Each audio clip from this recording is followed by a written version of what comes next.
Coming up in this episode of the Relebogile Mabotja Podcast, I sit with a professional para, and on top of that, she tells us all about something coming up, and I promise you, not I promise you, sex is involved. It's Celeste Ntuli. Stay tuned.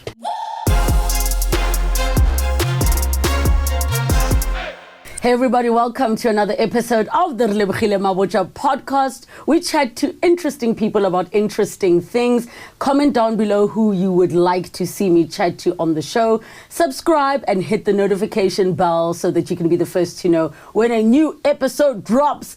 And today's guest, I am such a fan of her work. She is stellar. And for a person to have such range from comedy to very serious drama as an actor, Celeste Ntuli, how are you? I'm good. Nothing. I could hire you as your hype and man. you become my voice as I walk in. Celeste Ntuli. Just like that. By Relebogile Mabotja. I'm so proud of you on your show. Oh yeah. That you did, and I need you to just say how much blood, sweat, and tears went into it. Oh my God, I hated myself. I hated for doing it. I actually was telling my friend this morning that I think we undermine the certain things that we love, how much when we love them, they stretch us. Because we love them, we sort of like hold on to the stretching. Yeah. It was a dream of mine just to do this big show. You know, I grew up number of blacks only, but I was doubting if I could do it myself. A bit, but I knew I can. As in be a headline. Yeah, and it's your and show. to organize the whole show, selling 4,000 tickets in there. You can be a celebrity somewhere, but when you start selling tickets, now you become a para. Please, my tickets, yeah. That's really. Please, we have buy one get one free. That sounds so stressful. Yeah, because I think also adventures. I love it because I remember when I was doing entertainment technology at Tech, where I dropped out, we did marketing. And I've always been fascinated about how we market ourselves as artists. Because when we have to stretch ourselves entrepreneurially, we in business sense and understanding money now, not in a show way. The show is easy for us. Put on a show, created this. But now when you have to balance that with monetary value and why you do certain things. And also for me, the show, I didn't want it to be yet another lineup of comedy show. I feel sometimes we wait for big brands to put us together in a way that is much more valuable in the entertainment space. So that's why I did Celeste and a Big Dude with comedy and music. Yes. Doesn't necessarily mean comedy is there. Comedy sits in the middle of the show. It doesn't get interrupted by music at all. But I found that people who listen to comedy are people who go to jazz concerts. So I've had Relebogile, I've had Kanye Dlamini, and I've had recently one I had Buhle Bendal. And what happens is that when you see those vocalists, when they sing, people just go. And then when you come in with your comedy, there's a bit of mindset of understanding that I'm here to listen to stories because technology and everything else have taken over. So comedy is that intimate sport. I need you here so you can listen to the story. Otherwise, you're going to miss the setup, you're going to miss the punchline. So once they have this music or this poetry, they go, oh, wait, there's something happening on stage. Let me just now listen. And I think even like a buhle is so spiritual. So it's like you are opening the minds and the consciousness. So when you come out on stage, they are ready to fully receive you. Exactly. I said to her, you are the prayer of the show. Oh! You are the prayer of the show. And then on a comedy front, the reason why I said Celeste and a Big Dude is because it's comedians that are hilarious. One thing, since I've done the show, this is the third one, all the comments. We've never been on a show where all comedians kill. Like literally, almost everyone is getting a standing ovation. Yes. But yes, I'm not surprised because I know them, they're funny. Yes. I don't go for comedians just because they're popular or something like that. And there's so many people that are fascinated or surprised by such an act. Yes. To say, wow, this guy, I've never, it's the first time, I remember last year. Chibo Touch was the first time experiencing fly. There's a comedian, Sandile Makanya from Durban. And some people this year were experiencing Pele Pele for the first time. And for me as a comedian, I'm happy because I think that's what grows us in the space. Because this whole thing of us knowing other comics but not being able to sell each other in that way. Because I know these guys are dope. I know they kill. I know they are headliners on their own. So they just make the show the most amazing experience. How does it feel to be the one putting people on, where I know for a fact you remember exactly what it felt like when you were hoping to be put on? Just anybody give me a stage, just 5 minutes. It was not about money. It was just give me a chance. Yeah, it's amazing. I'm a giver, which is another reason why it took me so long, because also I need to learn boundaries of not giving. Yeah, I'm bad. I hear you. I don't have that entrepreneurial. We are play 5 rand, but I've got the, oh my God, you know, it's gonna make sense. No, you can take Uber, come here quickly. I'm a convenient person, and sometimes they'll be like, but for me, I'm like, it makes sense. We need her here now. Just like, make her life easy. You know, I'm a convenient person. I'm a perfectionist at the same time.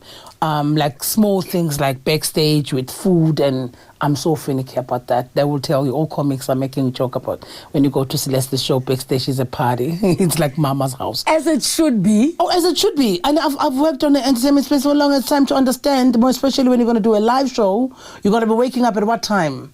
Possibly maybe you're fixing something with the tailors. By the time your call time is 6 o'clock, you haven't eaten the whole day. Yes. So I find it very sad that the only thing, your options, and also because I'm a big girl, to be guilty with this beggar every other day. I'm like, no, guys. They will make jokes about you not feeding them. Yeah. And I also feed myself. For me, it was also, for me, I'm like, you be dieting the whole day. You are on the intermittent fasting. Your body is the temple. And then the next thing, the temple is closed at 10. You need to have a beggar. Then the beggar's here. You're like... You say you're a giver. Are you also a giver in relationships and in bed? That's why I have a problem there. What is the problem? Lord have mercy. I wish I know. What do you mean? I don't know. I'm not talented. What? In the Mjolo department. I give everywhere. I give even with men. But because of that, me being a giver, I sometimes, people can sometimes quickly mistaken that, hey, this one wants me to marry her tomorrow or something like that, because I'm an off-service person. And my giving is, when I stay with you, I will know the stuff. I'm also typical Virgo of me. I even my presents, my gifts are thoughtful, very thoughtful. I don't miss anything about someone. Which date is your birthday? 25th August. I'm 5 September, right? Typical Virgo thing. Typical Virgo, right? So now you know. I want to argue and challenge you on this thing of you're not talented with Mjolo. Is it not that you're not talented? Is it not that you have not met somebody that can meet you where you're at? Because I think givers thrive if they are with other givers, or else you feel depleted. Exactly. Well, with the Mjolo department, the last boyfriend was, last one, there was...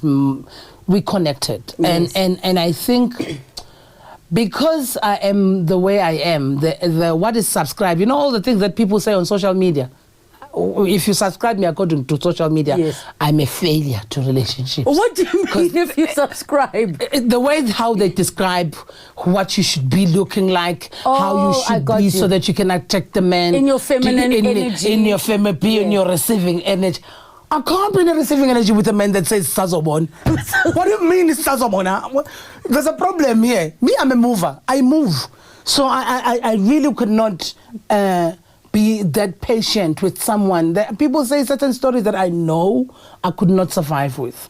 I take decisions. I wake up early. I'm a mover. What kind of a man are you attracted to? Because I just have this feeling that... you're not into light-skinned brothers and you like them bald. Yeah, bald, with a beard. But let me tell you, the guys that like me, they know my feminine energy. It's just that we are growing up, we grew up being understood or being told that this is the only way that you can be feminine. My multiplication of feminine is in business. I love entrepreneurship. I love passion. I love being ambitious. And that's why when I say to people, I fail in Mcholo, I don't fail because I don't have qualities of commitment, for example. I've been doing comedy for 20 years. That's commitment. So I commit to things that commit to me. Yes. So if it doesn't commit to me, I tend to be a leaver, not a lover. I think the issue is the men you are giving a chance to. That can be true too. And also, I'm not the one to blame and say it's all on men. Yes. Naturally, I was a late bloomer. 2, I've never been a girl that is centering that part of life. I've always been a dreamer in different ways. And I had to take some time to own that, you know, to know that. And also I think most women who are like me, they must understand that they have a right to exist with that mindset. I never sat down and dreamed and looked at myself cooking for someone eggs, but I've dreamt of myself becoming this stock exchange something, receiving an award. Those things for me has always been something. I've never searched for what I need to do in life. That has always been aligned. Yes. The other stuff, so I do not love men for them to make me something. Yes. I love them because I love them as human beings. And I think because we are not in a society that tells women that and men that you can love someone without you being in the need. I'm a partnership type of a relationship. They mustn't complete you. They're there to complement you. Exactly. I'm a partnership type of a person because I also again I don't believe in that whole they scream and say, you must just sit there, watch him do something. I can't. Like, there is no way in hell. What do you mean? I can see the guy standing while you're there changing the tire because he took too long to get out the car. No. I won't change the tire if you're there, but I'll definitely make you faster to go there. You know what I mean? But if you're not there, I will try. I've changed the tire before. Yes. I don't like to, but I've done it before. Yes. And because I've been single most of my life, yes. I've understood the joys, and I think people who take it for granted, they think you hate other people or you hate. No, it's not even about that. The joys of understanding self. Because the whole point of being in a relationship is for you to figure out things about you, things you like, things you lack. But also, I think you enjoy your own company. Like, some people struggle to spend time with themselves. I get it. You can spend time with yourself and actually create a good time for yourself. Oh, yeah. I come up with business ideas and business plans and I enjoy spending time with myself, but at the same time, if I enjoy with other people. I mean, I love my son, definitely, yes. And I give myself time. I wake up at 4 o'clock of the day, and I will start communicating with people after 9. I've had my time. So that's why whenever I meet people, they're like, Celeste, why you always have time for people? I said, prepared for you. Prepared for you. I've spent time with myself. I filled my cup, now I can. Before I say hello to people, don't worry. When the sun was rising, I was up talking to myself. So when you think about, the societal pressures about when a woman's peak is, blah, blah, blah. Yeah. Does that affect you in any ways? Especially because we know that times are changing. There are women we know who are having children in their 40s, who are marrying later.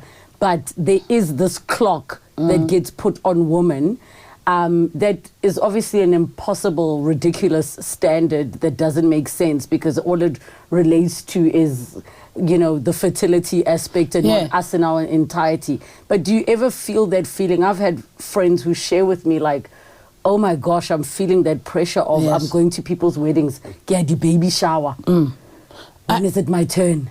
I think because there's no life designed for women like me, so they don't know where to go on a Christmas day and everyone is with their kids, and for us it's boring everywhere because you can't be telling me that the turkey is that exciting. As a single person, do you understand? As a single person.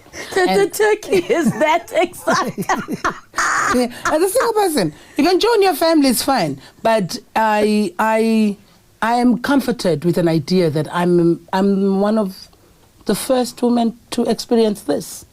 And I don't take that lightly. I truly understand what women went through. For me to experience the life the way I'm experiencing it, I'm not taking it lightly, and I'm grateful for it. So the space of me saying the clock is running, I have put the clock on other things, more especially my persuasion, my ambition, my purpose, and who I'm meant to be. For me, I put a clock on that one. I correct myself. Not the other stuff. Yes, I can have it. Really, I really do love it, but I do not. I cannot now sit here and lie. And it took me a long time for me to get to this position of understanding that I'm not wrong. I'm just feeling the way I feel, and I think also it does a disservice for men to be told over and over again over the generation that they must be needed that much. I'm not a person to sit down my life for the other person to be supported. I can't be a neck. We can be partners. This I can do. But I cannot lie, because then what will happen? I will be bored.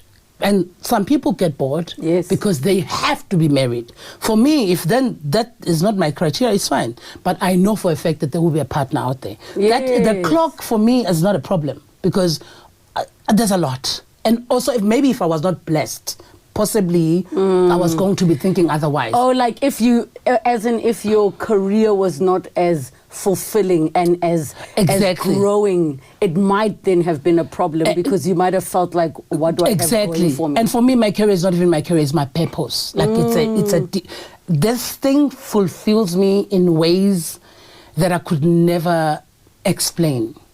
Like I have to come down out of the high after coming from stage. That's how much I love it. I remember I had a show in London and it was sold out for the first time. I was in so much high. I had a show on Netflix coming out, so everything was happening at once. My sister was going to this fashion show. I had to ask everyone, it's fine, you can go, because I needed to be by myself and feel it. Take in the moment. That's how much. And also on smaller other things, God have shown up in my life. So I think I will be doing a disservice if I feel there's something that I need to cry about that much.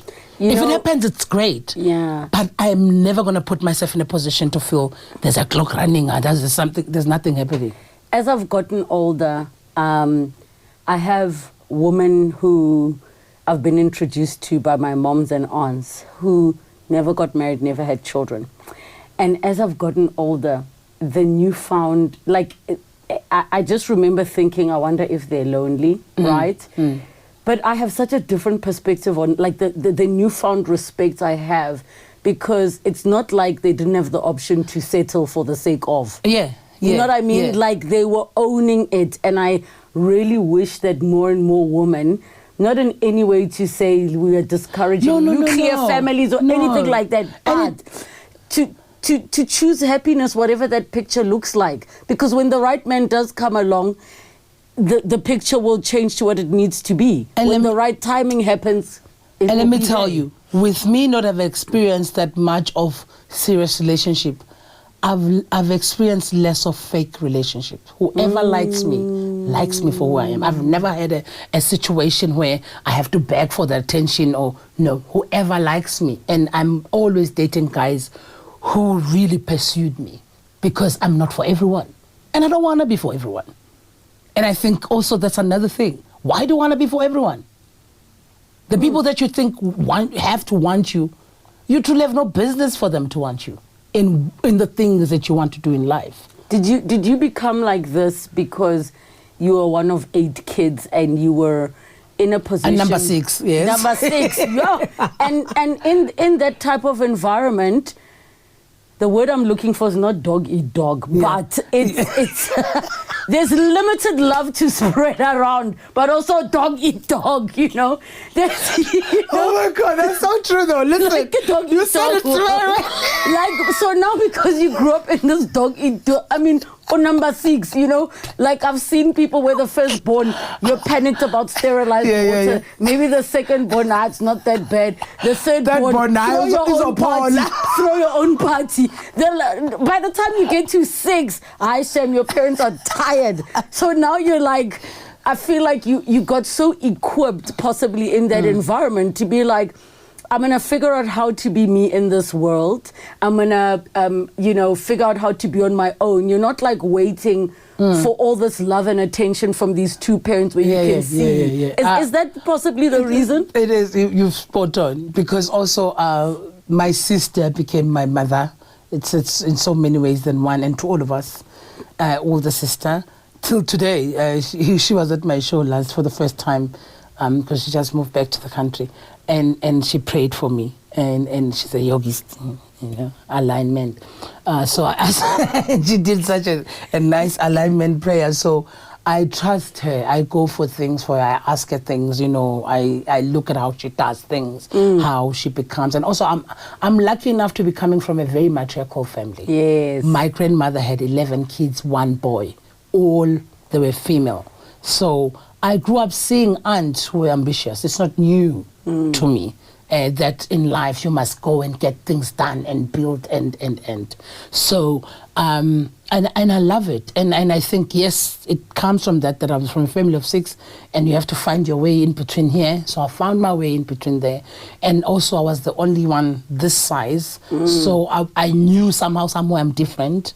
And I always think spiritually they made it so that I can be very much attentive to who I am, because that's what it did for me. Me being big, the only one out of 8, and being reminded every day at school. One, it taught me how to clap back. Oh, because don't worry. You ready? After I was 10 years old, I was like, I'm ready. Give me that fat joke. I'm going to tell you what time it is. I don't care whether you're a pretty pageant. I knew how to come back. So I love that built. I think comedy was built there. Yeah. And then of course I learned to really think about me and what is it that I like then? Because if everyone is telling you are not good enough on everything, and you seem to be outside of everything, just stand outside and be outstanding. That's what I chose. To just be like, actual fact, why will I want to be gauged and be weighed by them? If then I can be doing my thing by myself, because either way, I don't match in that team, then let me vie solo. And it's cool for me. I know what I'm doing. So that clicked very early for me. What is some of the really hard public, and I don't want to use the word criticism, because criticism usually sounds like it's with the intention to build and grow you. But the hard feedback or hate or trolling that you've heard that actually touched you. So I'll give an example. I mean, I show up on radio as Relebogile. I'm not in character. It's not the same as people saying, ooh, Regina, you know what I mean?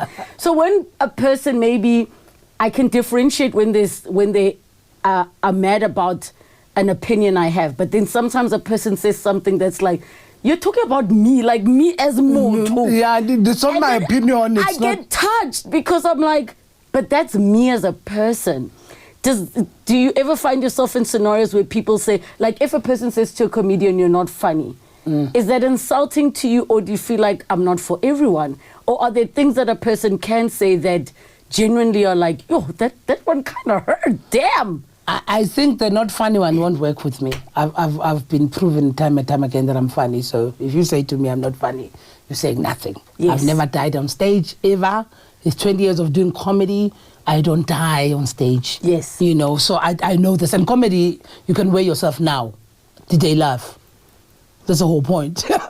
So the next person who told you that you're not funny on social media doesn't mean anything. But also humor's subjective. Yeah, of course. Right? But not everybody gets everybody's humor. Any other thing, I can doubt myself, not with that one. Yes. Don't worry. With funny, no. I'm like Caster Semenya running. Like, I love it. I love it. I'm cool. Yes. So the other stuff in life, like I said, I'm struggling here. But the other stuff I know I'm good. With regards to people saying things and have they hurt me, because of who I am. I think in July, I was going to the Savannah thing and I was wearing a dress. You know, they wanted me to wear a flower and a tree, and I didn't even manage to wear a flower and a tree. And I did a nice gold dress. But because I'm losing weight, by the time I was wearing it, it was hanging. Oh. Let me tell you, I was so happy.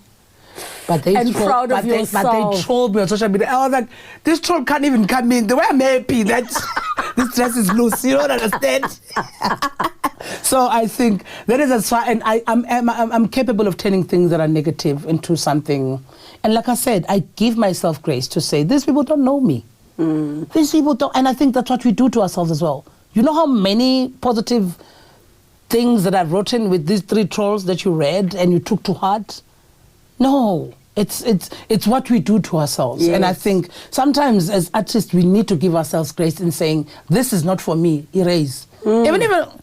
And what else are they going to do? I want the dress already. What am I going to do? Cut it out now on social media. What is going to happen? It's this is a picture, live with it. It's like me doing a Pantsula dance in Paris. What do you want to happen after the fact? No, you should have been Relebogile with the croissant. and a coffee and be like, bonjour. Like, I was like, Oksala, I had fun and I'm still having fun. But let me tell you, as a big girl, we are always scrutinized with how we look. And I've settled with that. And I thank God for my sister. Even the last show, she made me change 4 times and I killed in all outfits. And I think sometime, somewhere with us to say, you know what? You want me to play this game? I look at it in that way. Because go back to Paris and say I'm doing a remake. Pantsula ngizol dance, ngifuna dance Pantsula later. But it's because they judge us so much. Yeah. When I go to gym, I'm being reminded, oh, you're doing so well. When I don't go, they also remind me, you haven't been for a month. So I think we take for granted that we are in front of the camera most of the time and in front of people, and we are able to carry and do what we need to do. But then we carry other people's burdens. But you know what's crazy? Yeah. I actually, and hear me out, I mean, I'm now also over 20 years in the game. And I've said to myself, in a society where it's rare to find a romantic lead who's a big girl, who's a blah, blah, blah, blah, blah. And the fact that I'm still going, like, despite being a big girl, like, then you know I'm really good at my job. Oh, I'm actually really good at my job. And I only started feeling that this way for the past year and a bit, where I'm like, you are. What's your excuse for not being dope or for not being whatever the case where I may had be? to overcome all of this and still show up and be dope. But all I'm saying is that it's like a lot is expected of us just because you are in this space and you are able to do what you need to do. You didn't ask for it, but when you show up now, I'm sure me and you sitting here, 1,000 fat girls are going, sorry about, I don't know, language, you're big +5 or whatever. That one. Yes. But girls who look like me and you are sitting there going, thank you for them. Yeah. And we must not take that lightly. I saw you in a castle, you did your thing. Trolls are still going to troll. They're not going to go back to the castle and go, oh, look at that dress is so nice. Trolls are still going to troll. But because me and you are in this size, I guess we're getting it more than most people because obviously we are on the other side. The scrutiny of how you look on a vanity front is so big. I've realized that. Yes. Okay. And I think you hit the nail on the head. And I mean, for me, I just remember being like, oh my gosh, Sophie Ndaba. So beautiful, so out there as a big girl, and the fact that she owned it, and like, so you actually are just reminding me we are somebody's that thing. Yeah. And let me tell you, like, just try. I mean that journey, literally. I'm changing my whole world. I'm like, okay, I'm not saying I want to be skinny. I don't want to be squeezing myself to things I don't fit in. That's not the point. The point is, because there's 4 of us in this space being looked in this way, now everything is on you. From the look to how you eat, how you move, what you say. Because this is a pandemic to everyone. Like, people go through this thing for years. It never ends. Oprah is still going through, like, it never ends. The society is not going to go watch us and say, oh, but shame, she was just in Paris enjoying herself. If it was a thin girl, I'm sorry, but they're going to be like, oh, she looked like a Pantsula, she's cool. Yeah. You know, and because it's you, now you're going to die for that. I've died for it for some time. But and we're okay. But let me tell you, when you start killing it, that's all I can. Yeah! Was a god. But I enjoyed your trip, though. Thank you. I enjoyed your trip. I want to do. I have never done the is it sabaj? Sabaj. Oh my God, darling! Okay, tell me about it. You have to do sabaj. So do you like? You have to go to? Is it a restaurant thing or is it a thing? So where when we did it, it was at the chateau we were staying at, and then. Did you hear that? In the rurals of France, or as we say in South Afrique du Sud, we say "Magaeng." I go France. Go Afrique du Sud. Go Afrique du Sud. Ke magaeng. But I just was thinking about the fact that in lockdown, I mean, powerful, freaking performance. Wow. And where did you delve into to get that? Because you also were in the middle of apartheid, actual, not textbook, real life experiences. No, that Cornhill will mess with your mind. The sound of the doors just to go. I've never been in prison. I've never been jailed, but it was messy. Yeah, the energies. Even the walls have got a different smell. And the acoustics in Cornhill, it literally takes you to the thing. Thank you so much. I think I'll be forever grateful to Mandla N for giving me that opportunity and to work with Tichina Anil just like that and Pamela Nomvete just like that. Like, what do you mean? So I was off on Ismaya to do that in the lockdown. And funny enough, and he calls it, I think Beauty was off, Nondangala. Was coming out of the show and they had a space to fill and they literally called me, can you come in next week? So I didn't get a chance to take it all in. It was very fast and then we had to start shoot, I think, in the following 2 weeks. And within 2 weeks of the call, we started shooting. So it was great. And also to find the show that was already that powerful, about Tandeka, Don King, You understand those Zolan Mbona, like it's a huge, it was a star-studded show, that show. And everyone was there. Literally, I truly admire. Losha Cooper, what do you mean? Killing it. So for me to come into that space and be able to own that character, really grateful. And of course, Mandla will take everything out of you and give you that dramatic, because I rely on comedy when it comes to acting. When you say I must be a bit humorous, must be a bit, I'm there. But now when it comes to drama, it takes a lot, because ADHD nyana. Cannot be serious. So that was a not so much a comfort zone for me to be in that type of a setup, a drama. But it was cool. It was the most. I've learned from Inspire to Lockdown, every other acting thing I've ever done, and now I just finished shooting this Netflix show. It's coming out next year. And I love the character because she's different than Spogazi. And you get my sex scenes. Only our sex scenes. I won. I'm so dead. I feel like when they told you there's sex scenes, you were like, I don't care how much the paycheck I am in. We had sex coaches, and then they had to tell you. The intimacy coach. Yeah, intimacy coach. Oh, yes. Sorry. Yes, intimacy coach. So the first time we had a meeting, I think the conversation is like, because of course, big girl, how far can you go? And they forgot. I think they forgot that I'm a comedian. So red zone. Which one is red, orange, green? I said, I'm green everywhere. Red where I'm supposed to be red. Did you ask? I feel like you're those people, when it was prep for the scene, you're like, I want to be on top. I feel like you were the one. No, I didn't have to ask because they were so wild. Oh my God. Why am I excited to see this? I was excited myself because I was like, I want to take it there. You see, this is another thing about being a big girl. I was like, this sex scene has to be beyond just a sex scene. Yes. You have a child. I fetched mine at the hospital. Oh, okay. Well, some of us have to work for it.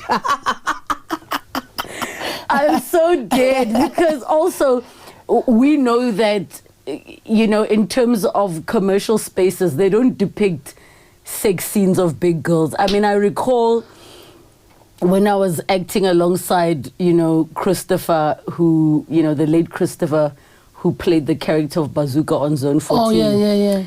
And I mean, we barely had time for things to happen, but there would be, and I wouldn't say it's Netflix level sex scenes, you know, we still had boob tubes under the bed and were rolling, you know, over. And I just think about today, approaching 40, and how different my sexuality is now compared to how insecure I was back then. No, confidence. I feel like I would have thrown that man across the bed in those scenes had I been like this person who really started to own my sexuality. And it's weird, and that's why the clock thing doesn't resonate with me. I'm turning 46 this month. Me tell you, I'm like sexy for no reason, for my own myself.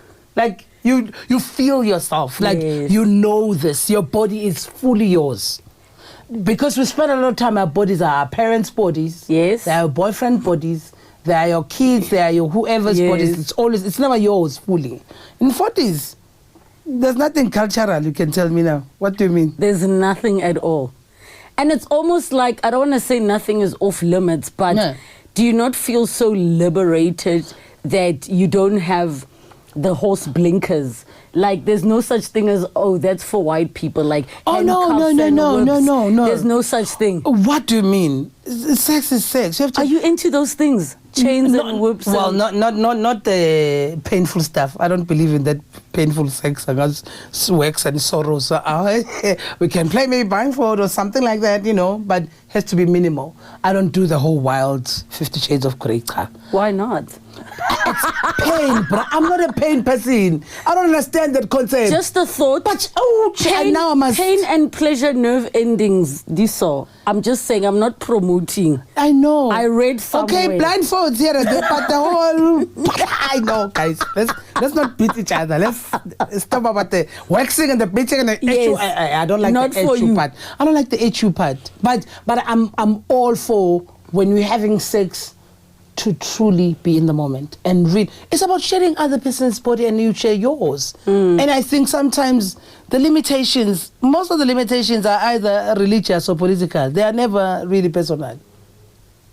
Good point. They are cultural, if even. You know what I mean? Like, but how far you want to explore? Of course, you have to ask, because we've experienced that there are DD levels. Understand which level are we?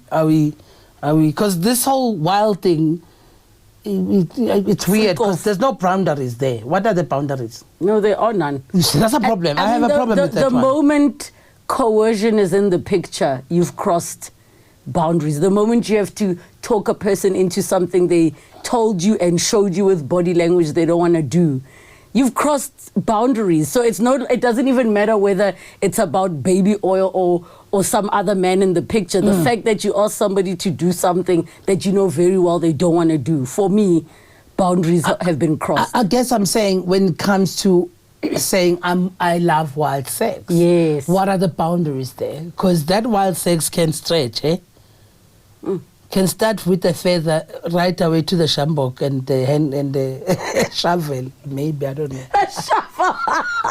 Please tell me where you would like to see yourself growing as an actress. Like, who do you? Oh wow! You know, for me, I looked up to a Queen Latifah. I still do. Definitely, she sings jazz. Yeah. She's funny. She's an MC. She's an act. Like, fire. How she's versatile. I like. Definitely love. I love as well Monique's career. Of course, now doesn't do much, but with acting and everything, all the things that she has put in, truly, I love it. And Angela Bassett and Tasha Smith in South Africa. Definitely Lerato Mvelase. Definitely, like, what do you mean? Mam Tembi and Mam Lillian. Yes. I'm grateful that I've worked with them. And who else? Well, there's so many, but Zikhona Sohlaka, what do you mean? Oh my God. Zikhona and Dawn. I mean, I think we are so we are so behind in where we could be as an industry with truly appreciating. I mean, I had a conversation with Jack Devnarain, and he was speaking about conditions on set and how things have changed. How are you coping in this economy, if I may ask, other than being a para for tickets? Like, guraf, Sana, guraf. And I remember, do you remember we worked on a Netflix thing together? The way we were so excited, bumping into each other. Like, let me tell you, I weighed my CV via you. I was like, I can sing for you, go Relebogile. Sing nice, sing right. I say, Kimaporis, hi, Sakani, Sakana, manje. But like, how are you coping? Honestly, I do take advantage, and we had a conversation I take a very good advantage with marketing because I'm lucky enough to be an actor, actress, and a comedian. So whenever I get the chance of any show that is going to be promoted or anything that is going to give me mileage in media, I make sure that I accompany it with the show with being a para. And literally, honestly, it's just to really work on yourself and work for yourself. Because what kills us in this game is to really wait for the employment. That will forever kill us. The head. That will forever kill us. Like, I always operate as if, and I'm glad because I started on Inspire 2013. I was 34. I had started comedy when I was in my 20s, 24, 25. So all these years before I started, I was on Inspire, I was working for myself, and I stopped working as jobs in 2010. So I've learned to live without a proper employment, if you will. You created for yourself. I created for myself. I do corporate gigs. Every corporate gig, I know where it's going to land. This man is going for this show, this man. I invest on my shows. And I invest on myself. And I've learned that it works, and it makes me sleep better at night. I'd rather fail on something because I've had shows that didn't work out, and I've lost money. And you lose money, but you know what you did. But one thing for sure, you will lose money, but you're not going to lose a lesson. And the next time you do it, you feel like you're breathing. This was the third show. The last year was the first sold out show. This year I repeated it because now you know, you're like, okay, this part and this part, and also the time frame you give yourself, because sometimes we squeeze ourselves to say, I'll be doing this by this time. Be generous with your time frame. So, but as long as you know you're going to use your time frame. So I believe in working for myself for this, because either way, you are lucky when you're employed. You are lucky when you're unemployed. I just finished wrapping up this show I'm talking about. It's nice it's going to be on Netflix. So what does it mean? What am I doing from now till December? I can't just chill. You need to go back into para mode. Para mode. Para mode, son, I've got a joke. 50 Rand day one. Celeste Ntuli, I love you. I love just what you stand for, your energy. And, you know, I feel like you spoke a bit of life into me today with what you were saying about building into yourself. I mean, I figured it out in 2020 when I was like, I'm stopping everything commercial and I'm going to do the projects I want to do. And sometimes you don't see the harvest of your fruit for a long time. And ma'am, keep being you. When it's like that, it's cruel. Hey, you must just calm down, drink water, do what you do best, but know that it's going to be better soon. And sometimes in a moment you can't really find why it's harder.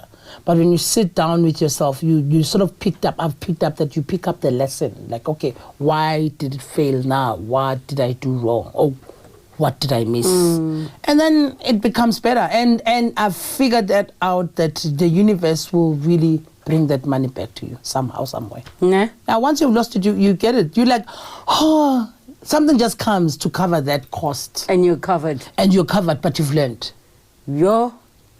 Also, I just need to remember sometimes when I'm like, what am I doing with my life? What am I I just needed a nap and food and to pee. and sun. And go on the grass and eat. Sometimes we take it too hard. Like, guys, let's not be too hard about it. Just go sleep. Go take a nap. On a Saturday, I was supposed to be somewhere. I literally had my gas heater on, and I was like, after the show, you'll feel guilty. Like, I was supposed to be. I said, no. Allow myself. I slept. And yes, do it. Yes, I know you've got kids. You sleep with him. When you sleep, it's Guys, thank you so much for tuning into the Relebogile Mabotja Podcast. Please put questions down below for Celeste Ntuli, and of course, check out her social media pages for all of her shows. Go and see what this amazing empire that she's building is all about. But not just that, all of the new up-and-coming comedians that she is putting on. Subscribe, notification bell, comment down below who else you'd like to see on the show. You know the drill, man. See you next time.